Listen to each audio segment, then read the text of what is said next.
नमस्कार दोस्तों, वर्चुअल गुरु चैनल पर आप सभी का स्वागत है। साथियों, आप सुन रहे हैं राघवेंद्र को। पिछले कई सालों से यूपी में बेरोजगारों की संख्या में हताशा वृद्धि हो रही है और जिसका निराकरण निकट भविष्य में भी दिखाई नहीं पड़ रहा है। उत्तर प्रदेश की वर्तमान सरकार जिस तरह से इस मुद्दे पर चुप्पी साध रखी है, वो भी चिंतनीय और अत्यंत दुखद विषय है। साथियों, बेरोजगार होना सिर्फ एक शब्द नहीं है, यह अपने आप में एक बहुत बड़ी कहानी है। बेरोजगार होना दुनिया का सबसे बड़ा कलंक है, और वो भी तब जब आप ऊर्जावान हो और क्षमतावान हो। लेकिन वर्तमान सरकार युवाओं की क्षमता और ऊर्जा का तमाशा बनाने का कोई भी मौका नहीं छोड़ रही है। साथियों, एक इसका उदाहरण मैं आपको देता हूं कि सोचिए, कोरोना जैसी महामारी में 69,000 शिक्षक भर्ती का काउंसलिंग लेटर जारी हुआ, और अभ्यर्थी उस भीषण परिस्थिति में जब पब्लिक ट्रांसपोर्टेशन पूर्णतया ठप था, तब काउंसलिंग सेंटर पर पहुंचे, और काउंसलिंग सेंटर पर पहुंचने के वक्त ही उन्हें पता चला कि उनकी जो काउंसलिंग है वो स्थगित हो गई। सोचिए, इससे बड़ा मजाक और अभ्यर्थियों के साथ क्या हो सकता है।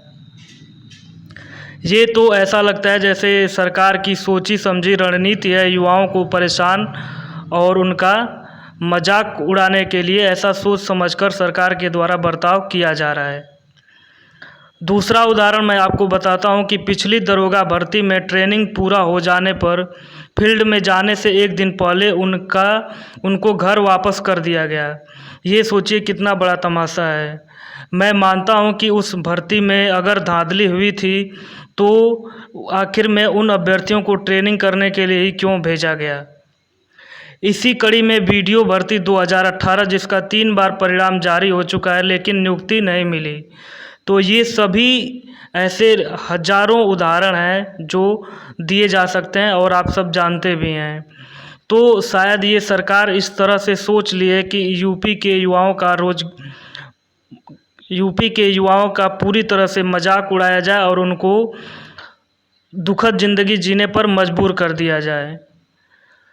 साथियों, जब किसी इंसान को भूख लगी हो तभी उसे अगर खाना मिले तो उसे खाने का महत्व और खाने का स्वाद दोनों समझ में आता है। लेकिन वर्तमान सरकार अगर आपको भूख लगी है तो पहले पूछेगी कि आपको भूख क्यों लगी है, और अगर उसे ये संतुष्टि मिल जाती है कि आपको भूख क्यों लगी है तो वो आपको खाना नहीं देगी, वो आपको कच्चा चावल और कच्चा दाल देगी और बोलेगी कि जाओ खाना खुद बनाओ और बनाने के बाद खा लेना। कुछ दिन पहले साथियों 20 लाख करोड़ रुपए की बात की गई थी केंद्र सरकार के द्वारा। अगर मेरे किसी भी भाई मित्र को उस 20 लाख करोड़ रुपए में से एक भी रुपया मिला हो तो ज़रूर हमें कमेंट करें मेरे वीडियो के नीचे कि हाँ, मुझे उससे लाभ हुआ था।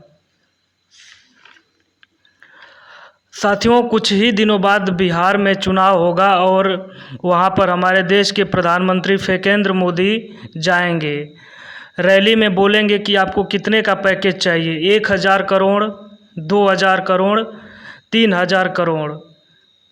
3,000 करोड़ का नाम सुनते ही रैली में से आधे लोग हाथ उठाएंगे, तो हाथ उठ जाएगा और मोदी उस टाइम थोड़ी देर के लिए चुप रहेंगे, फिर मुस्कुराएंगे और बोलेंगे, पिछली रात बिहार के बारे में ही मैं सोच रहा था और मुझे सपना आया, क्यों न मैं बिहार को 10,000 करोड़ रुपया दे दूं।